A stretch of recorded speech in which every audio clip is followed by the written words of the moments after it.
Hey there, students. Are you ready to take control of your education? Whether you're looking to finish your Class 10 or Class 12, getting admission in NIOS for the 2025 to 2026 session is a breeze. Let's break it down with these easy steps. First up, choose your course. If you haven't completed Class 10, you'll go for the secondary 10th level.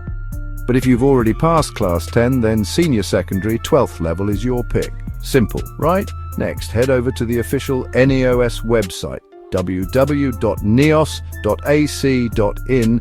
Click on Register and fill in all the required details. Don't skip anything. Once you've registered, it's time to upload your documents. For Class 10 admissions, you'll need your birth certificate or Class 8 pass certificate. For Class 12, you'll need your Class 10 mark sheet. And of course, don't forget to upload your address proof, Idaho proof, and a passport size photo. Now let's talk fees. The fee varies based on your subjects and category, General, South Carolina, ST, or PWD. All payments are made online, so keep your card handy. After everything's verified, you'll receive an enrollment number and study materials.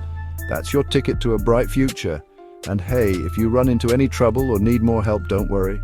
PK Kapri and Company is here to guide you every step of the way. Visit www.pkkapri.com or WhatsApp US at 964-328-9714. You can also join our Telegram channel for the latest updates at https://t.me/neosupdates. So what are you waiting for? Take the first step towards your educational goals today. Thanks for watching.